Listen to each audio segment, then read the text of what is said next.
Is there anybody in the world who looks like a cheesier guy than Lorenzo Lamas? I don't even mean that in a mean way. Dude just has that look. That tough guy with the sensitive side who wears sunglasses at night kind of look to him. He's one of those people who was made to be on camera. Maybe not the best actor, but the dude had a look.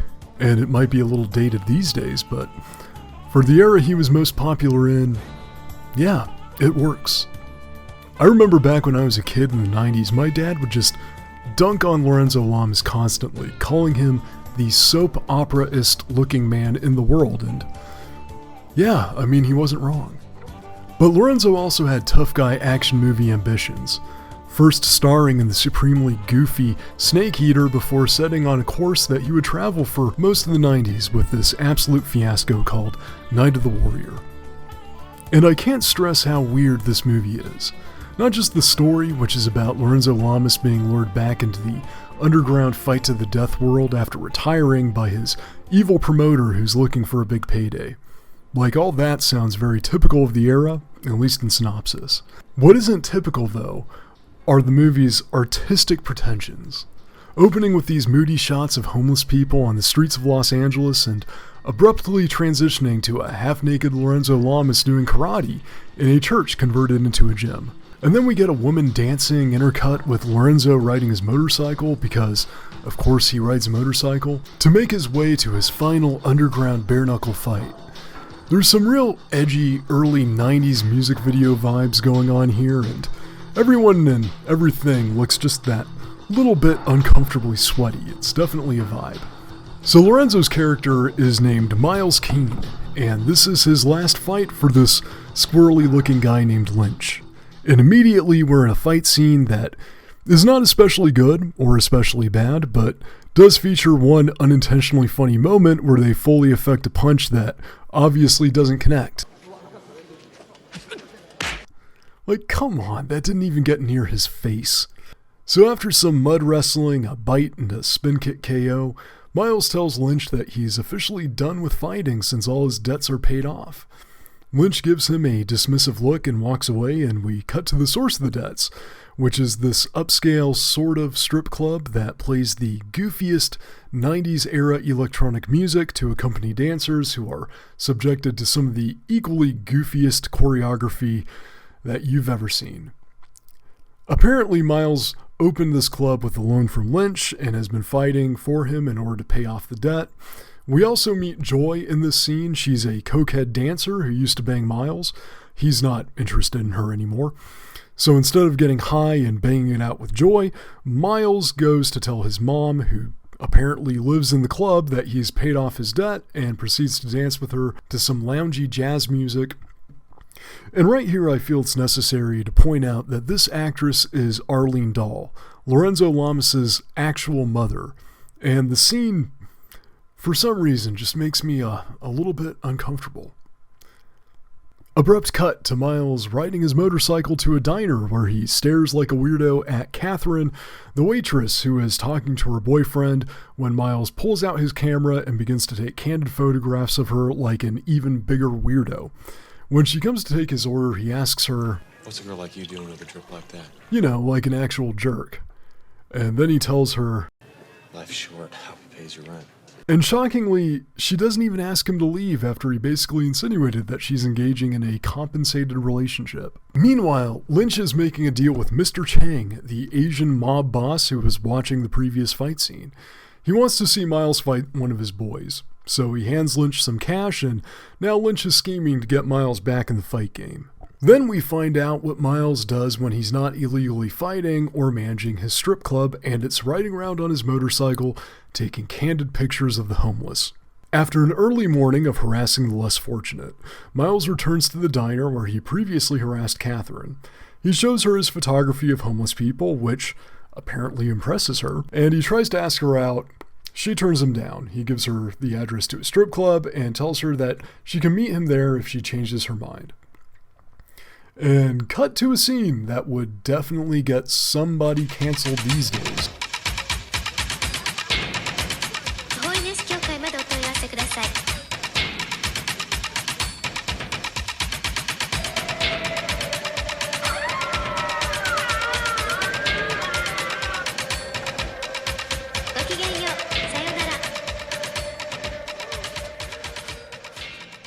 While all that's going on, Lynch tries to make Miles an offer while his henchman Oliver tries to get something going with Joy.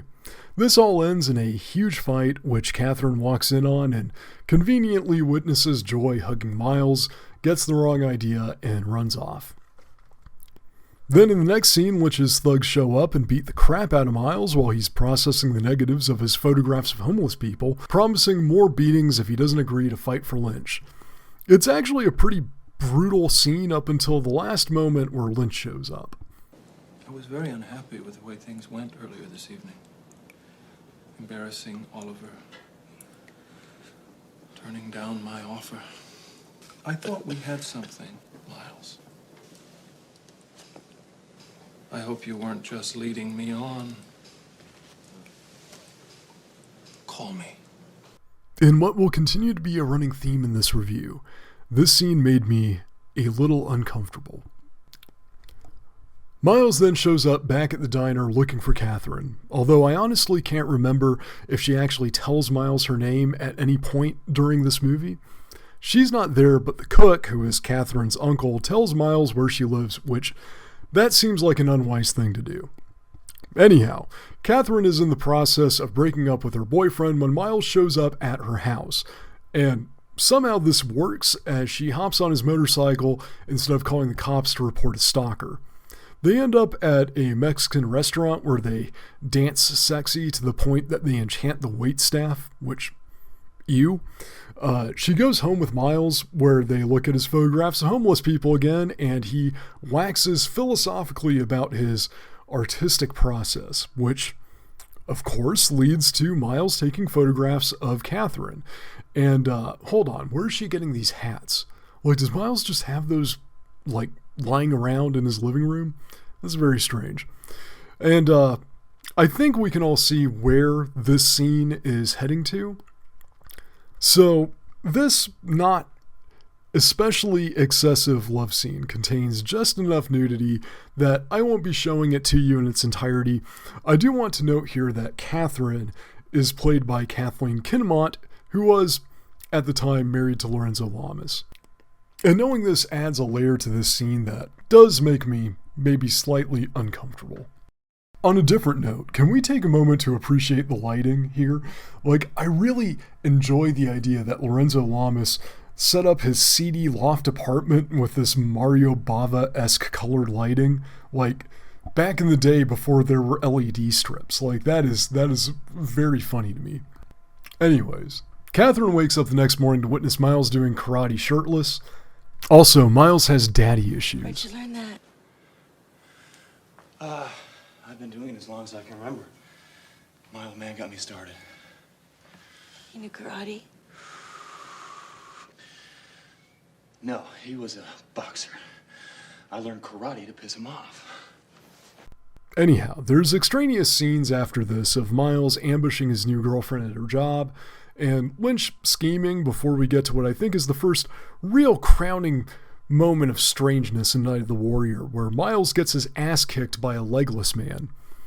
This is Chance, an old training partner of Miles, who was injured in some sort of accident for which Miles feels responsible, and yeah, he goads Miles into wrestling him and catches him in a head and arm choke, and I can't really say a lot for the way that this scene is choreographed, but in all seriousness, major kudos to the actor Richard Redlin who plays Chance. He was actually disabled and only had partial use of his legs. Like, big ups to him. That was awesome just for that reason. Okay, at this point, Lynch's scheme finally gets underway. Oliver, his weirdest henchman, murders Joy after plying her with crack and attempts to frame Miles for it.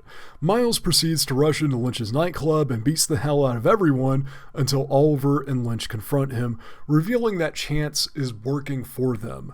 Their idea is that Chance will provide the cops with Miles' alibi if Miles will go back to fighting for Lynch. We get some of Lorenzo Lamas' trademark acting in this scene too, and it's... They killed somebody! They killed a girl! Yeah, that's great. Thankfully, though, Miles doesn't have to evade the cops for too long as Catherine comes to his rescue by claiming that, in fact, she was with Miles on the night Joy was killed, And somehow, the police just decide to leave it at that. Apparently, getting off of his murder charge puts Miles in the mood. And he puts him in the mood around the same time that his mom is dancing alone on the stage of his nightclub.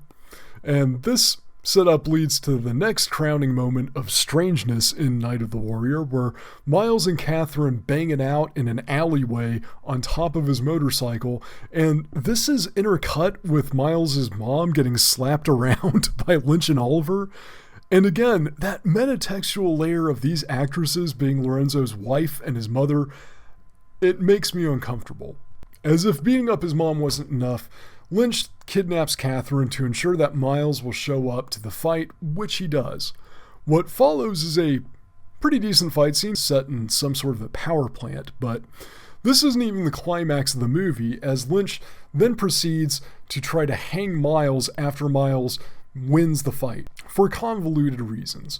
Also for convoluted reasons, Chance has a change of heart and shoots one of Lynch's goons before then getting shot by Oliver.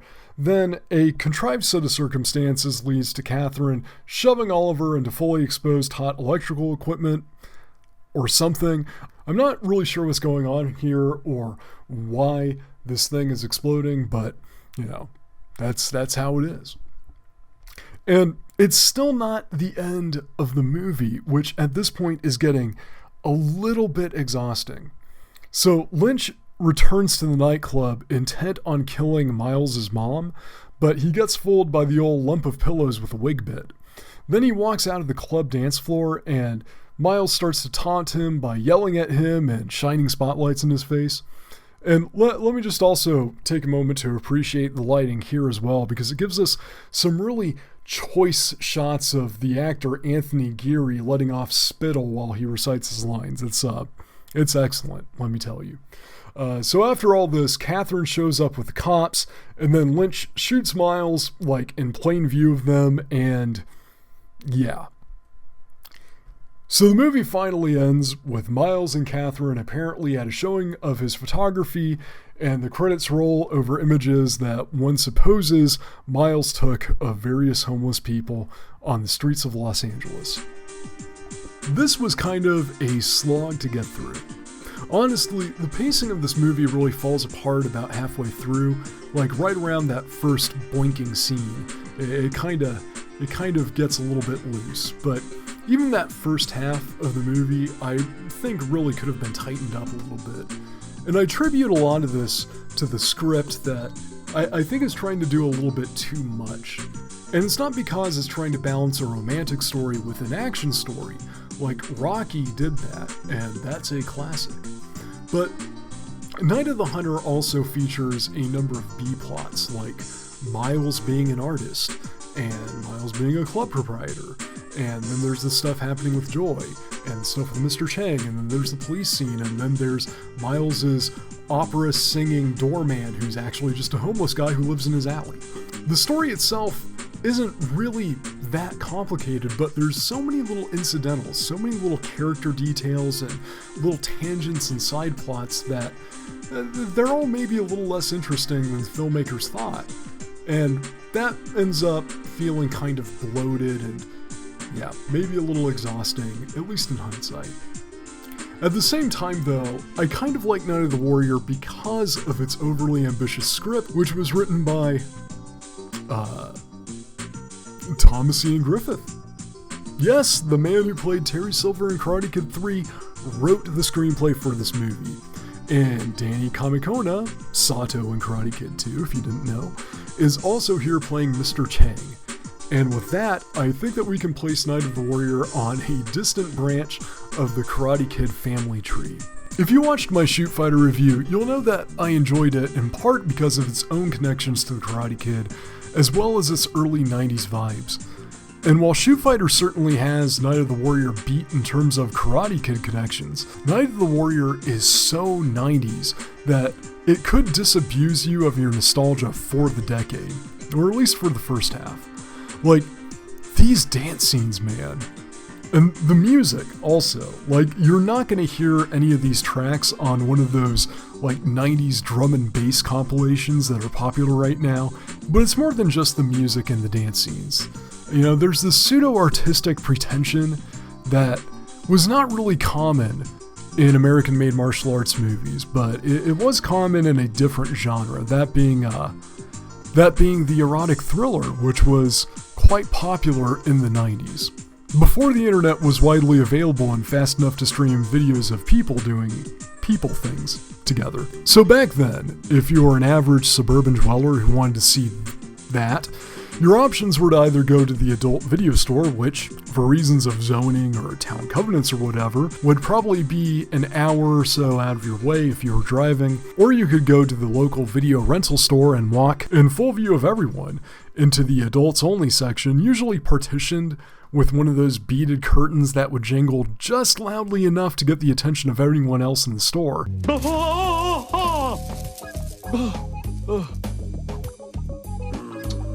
Or you could just go to Blockbuster and rent a VHS with Shannon Tweed or something.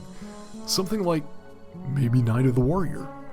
And it might make some sense that a young and ambitious writer would try to take his various interests like photography and martial arts and try to alchemize them into the erotic atmosphere that was popular at the time, but that leaves one question for me, which is, who directed this thing?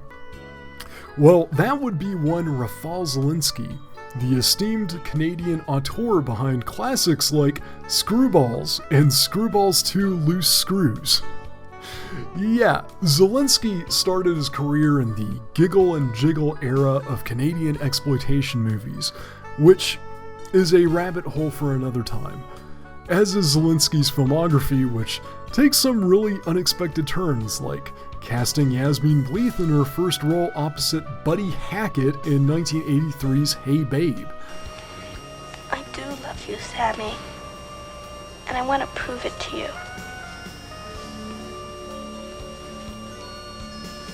Hey, babe. Another movie that has scenes that make me uncomfortable. Then in 2003, he directed the Christian horror movie Hangman's Curse, based on the novel by prolific Christian author Frank Peretti. I wonder if Frank Peretti has seen Night of the Warrior, or the Screwballs trilogy for that matter. I know I've been kind of knocking Night of the Warrior, but I don't dislike this movie, honestly, not at all. I know that I keep on mentioning 90s vibes, and in that arena, Night of the Warrior is unmatched. That opening montage that precedes the first fight scene is legit awesome.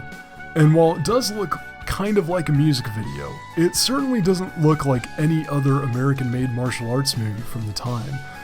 And the fight scenes, while nothing amazing, aside from that one with Richard Redlin, are also a lot more grounded than what we usually see in this kind of movie. Like, there's no throat ripping, not a lot of fancy moves or contrived settings, and all that along with that artsy cinematography and direction makes Night of the Warrior pretty unique. And I think that's pretty cool. I went on a bender watching movies like this a few months ago, and along with Shoot Fighter, this is one of the few that stuck out in my mind enough that I wanted to make a video talking about it and all of its quirky little details. But I want to know what you think. So if you've seen Night of the Warrior, or if you've seen any other weird martial arts movies that were kind of bad but you kind of enjoyed, let me know in the comments, because I always enjoy reading them. Take care, everyone, and I'll see you next time.